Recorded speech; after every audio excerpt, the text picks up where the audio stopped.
Howdy y'all. Welcome back to my channel. My name's AR Cavley. I do some role-playing reviews from time to time, and I thought that might be a good idea to uh, show off some of my things that I've made. So it won't necessarily be a product review in the sense of telling you about all how great it is. More of a showcase than a review. Someone suggested that since I was making these other reviews, that I'd go ahead and review some of my own things. And I thought, well, that's a pretty good idea. I have uh, a channel and some cameras here, so might as well talk about myself for a little bit. um, so today I'm going to talk about my book, Jarnheimr, 2.6 post-Ragnarok adventure, made for the Cepheus engine. You can get it on DriveThruRPG. Of course, I'll include links and all that stuff in the bottom, in PDF, and obviously in physical uh, format. So I'm just gonna do a quick flip through. Now, of course, I do have the PDF version, and perhaps you'd get a clearer picture looking at the PDF, but myself, I kind of like to look at the physical product. This is print on demand, soft cover, black and white interior from DriveThruRPG.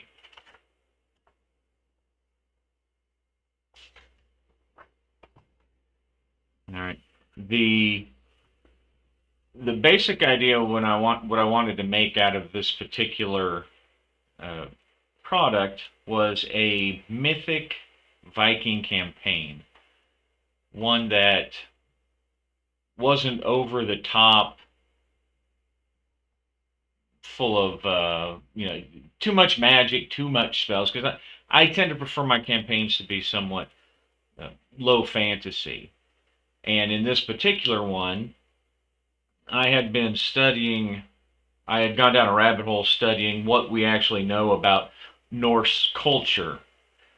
And like a lot of ancient cultures, what we know is based on, rags, rags and scraps. We especially in gaming, uh, we have an accepted pantheon for our different uh, cultures, and the Norse, the Viking culture, um, is no different. But when you actually look at what we do know, it there's not a lot of agreement and there's not a lot of detail. Different places had different names for the gods. Um, so within that framework, I tried to make it based on the mythology, based on actual known mythological ideas, worldviews, cosmology, all that kind of stuff. Um, and this I thought it'd be kind of interesting to place a campaign, after the events of Ragnarok. Now, the idea, which of course is part of what I threw in there, is that the characters, generations ago, Froya sent people back to this, or sent people to this prison world of Jarnheimr, which means Iron Home, as a way to hopefully help them escape Ragnarok. She was impressed by their bravery and didn't want humanity to get wiped out during Ragnarok, and this world, the sphere, if you will, of existence, the sphere that hangs around Yggdrasil, the life tree, uh, was hidden and only known to a few, and it was used as a prison for very powerful beings. They would be banished there, and only a few are aware of its existence. Now, in the beginning, I have I like to include uh, little things that help with the immersion. In this case, I've used some old Icelandic, old Norse words for things, words and names. Not nothing too complicated because you don't want to get too tied up and take away from the fun. Just enough there to add some verisimilitude, to add some mystery, to make it seem more foreign. So here's a quick pronunciation guide and the research that I've done. I'm no expert. These are things that I learned from other places. So I'll go over some of those in the back. Uh, One of the other ideas I kept was, or that I tried to present in making the campaign for this game, was just enough information to give GMs and players inspirations and hooks. Like here's a short breakdown of what happened in Midgard as Ragnarok unfolded.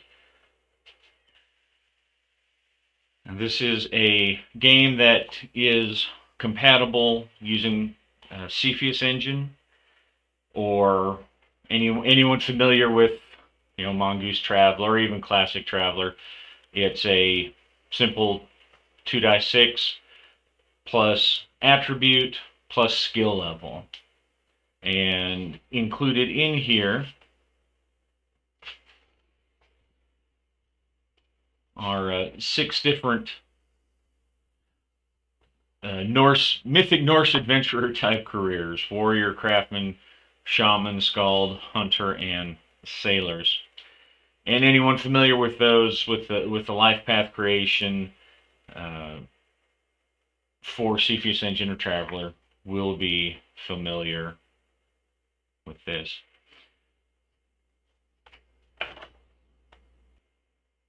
I added the idea of honor, which are points that you gain during creation. Somewhat, instead of earning promotions, rank bonuses, I decided, because of the culture, they don't really have a great hierarchy. It's a very primitive culture. So instead, you gain honor. And these honor points, you can use them for future characters during character creation, because this follows the being very Viking and blood swordy gods of war kind of a kind of game. You can die in character creation. All right, I renamed it, instead of survival. I renamed it Helheim. So if you die, you go to Helheim, but you get to keep the honor points that you've earned from previous characters, and you can use them to increase your DM for making your survival, your Helheim rolls. Once you have a character that makes it through creation, you lose those honor points. And those honor points also have a similar effect as gaining ranks, in that you can, every 3 honor points, you can buy yourself an extra roll. Instead of having a event table for each class, because everyone is expected to be a warrior, everyone's expected to work, everyone lives in this common harsh culture, I decided to just leave it down to a single life events table that you roll, and then if the Norns have something special for you, there's a Threads of Fate table. Otherwise, fairly standard character creation. I decided to keep it simple and quick for this version. Here's some resources for Norse names that I've listed out. Rules for character improvement, progress points, basically a type of experience points. And the skills and tests, 2 die 6 plus attribute plus any other applicable dice modifier is greater than 8. Uh, I have renamed some of the things in the game just to give it a more epic Viking sound, at least to me. Like I renamed the attributes might, agility, resolve, craftiness, lore, and social. Just education. Yeah, you can translate that into what education a primitive Iron Age Viking would get. But I thought lore just sounded better, and I changed effect into weird. Isn't that clever?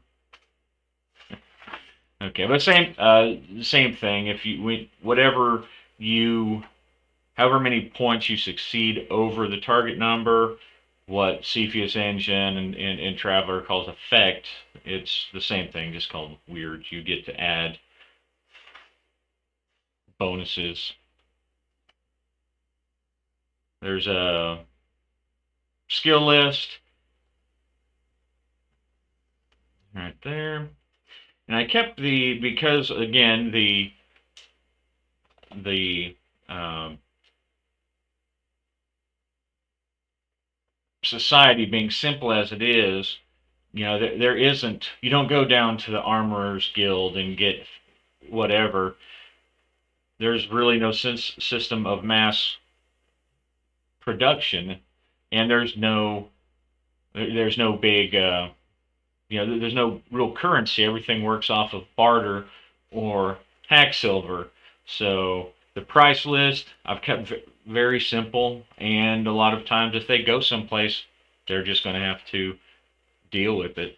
They're going to have to accept that a village they go to may not have what they're looking for. Okay, armor rating is typical. Yeah, it's a general armor rating. You take it, um, you reduce the attack. Uh, the weapons.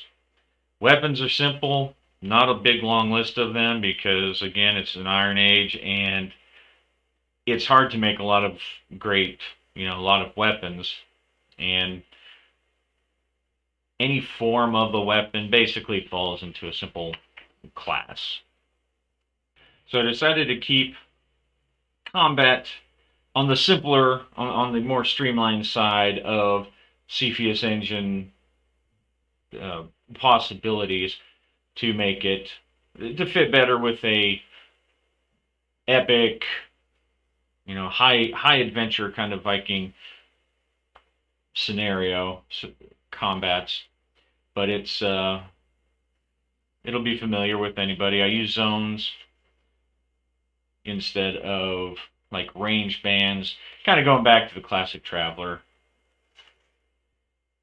Okay, but it's you check surprise, determine initiative, perform one action in initiative order, and then at the end check morale if needed. If someone gets hacked or whacked enough.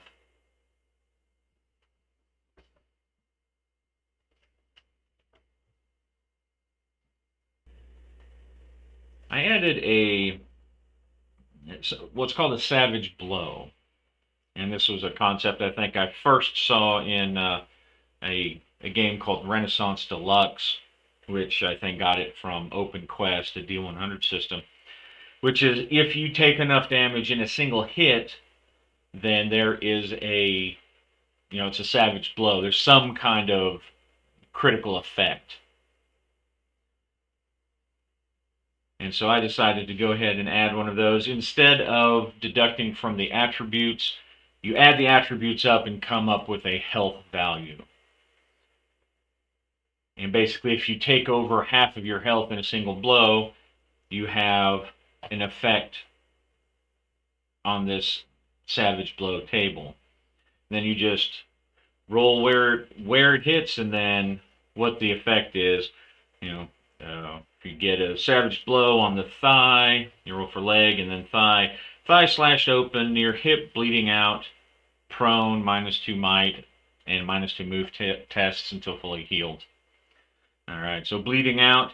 Several of these do have bleeding out. If you are bleeding out, that means you're going to bleed to death soon unless someone stabilizes you. The healing is very primitive. This world does have some possible healing magic, but the magic is it's limited and subtle. I tried to keep it as I'll touch more on it when we get to that section, but I tried to keep it similar to the type of tales you hear about the sorcerers and witches in the Norse lore. The next section is an idea of the campaign world, kind of a day in the life, talking about the other types of creatures that live there, how the communities and cultures are set up, being primitive, based on small villages and outposts. And this campaign was me fleshing out a Ironsworn campaign that I made.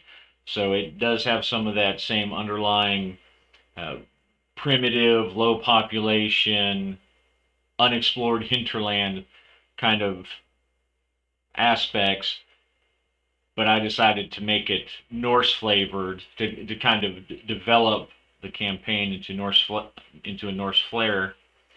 And as I did that, I basically turned it into this campaign, Jarnheimr. Okay, talking about the leaders, the laws, the social classes, something on religion. One of the aspects that plays into the game is that this is after Ragnarok. And if Ragnarok happened as they've been taught it happened, then most of the gods are dead.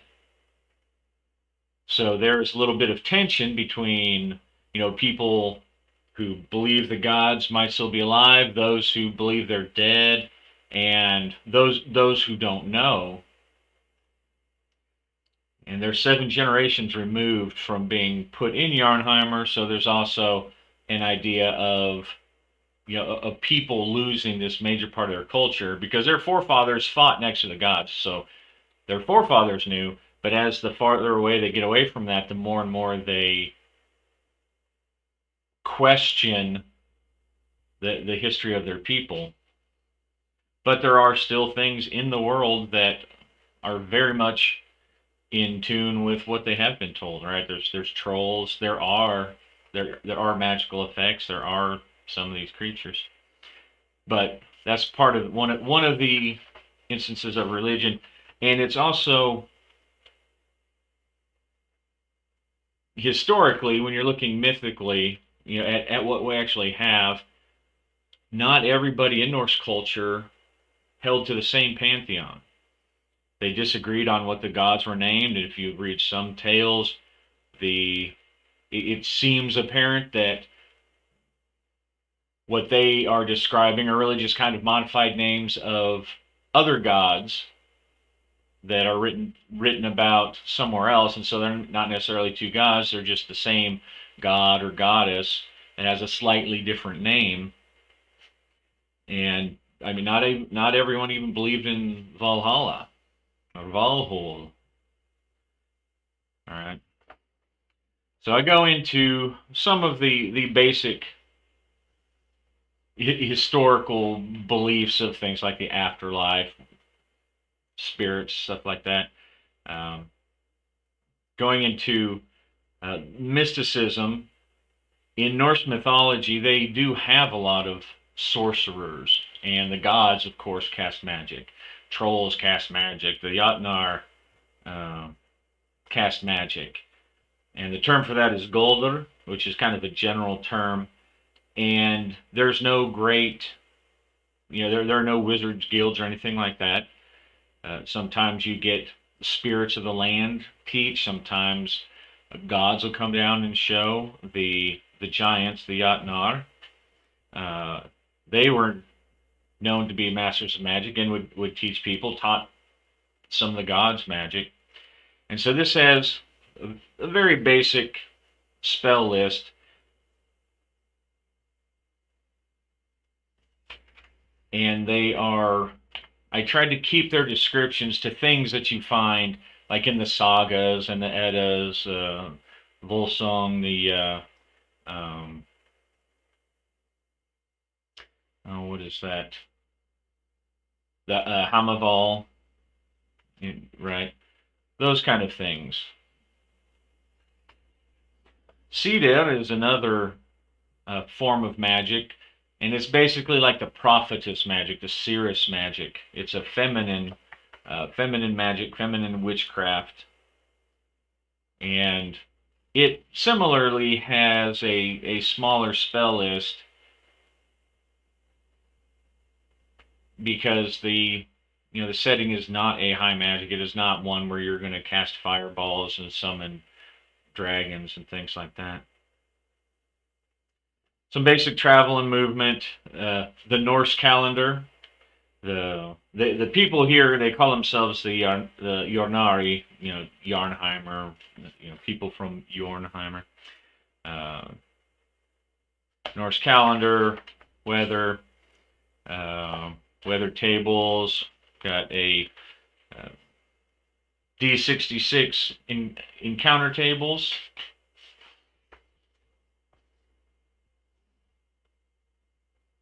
Got some illnesses because, of course, they don't understand germs, and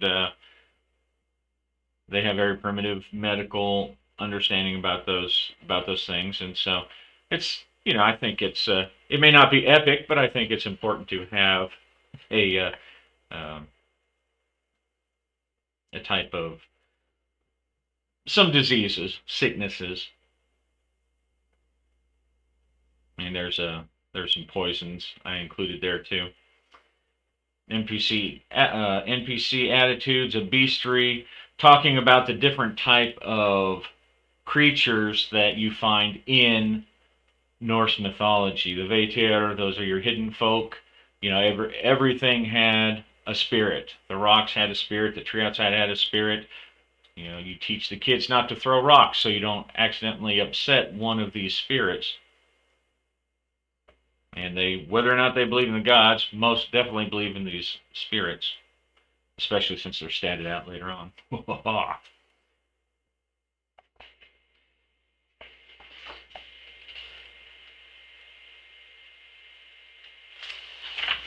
Elves, trolls, varulfur, hidden folk, horrors. One thing that I thought was kind of an interesting in my research I'd never heard of before, the darkness around Yggdrasil is known as Gunungagap. There's nothing really described about it, just that it's the darkness around Gunungagap. So I thought that's a cool place to maybe introduce some outer darkness kind of horrors, talking about their ideas of the undead. It's a list of NPCs: humans, mystics, commoners, and then we've got beasts and the Veter, which are your magical, your other races, your elves, your trolls, stuff like that. I like simple NPC stat blocks, so they are reduced to and there's rules. You can easily adjust the things up or down, but they come with a single skill modifier that you use for all their roles.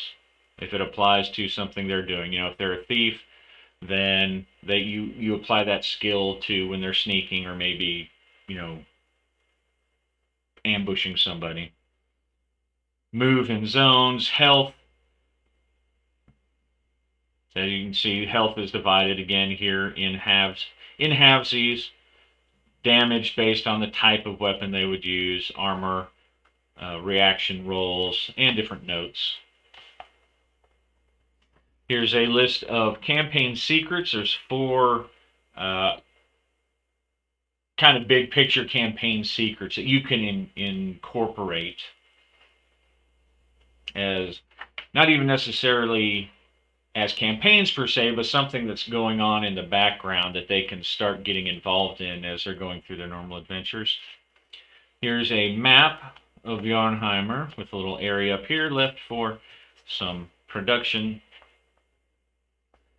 It has a list of important areas. One of the ideas of Jarnheimr, though, is that Jarnheim is a very empty space. There's a lot of places in between.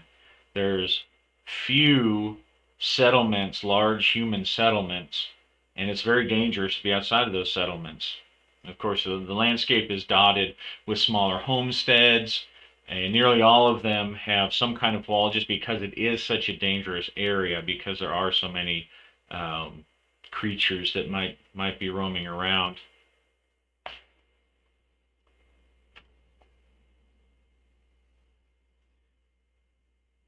Okay, so these are the different areas, the name, population, and a description and a adventure hook.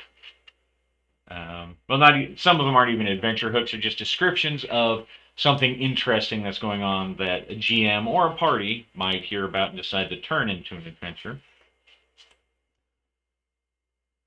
And there is one of our one of our big NPCs. I'll let you read about him later, Yokul, and a character sheet.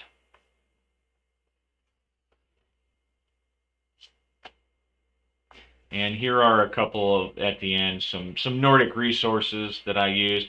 This Dr. Jackson Crawford, he's an Old Norse specialist, is especially talking about the languages and talking about the things that what we actually know about them. There's a link to his channel on there, but very interesting stuff if you're interested in the historical side of studying Norse culture. And there's the back.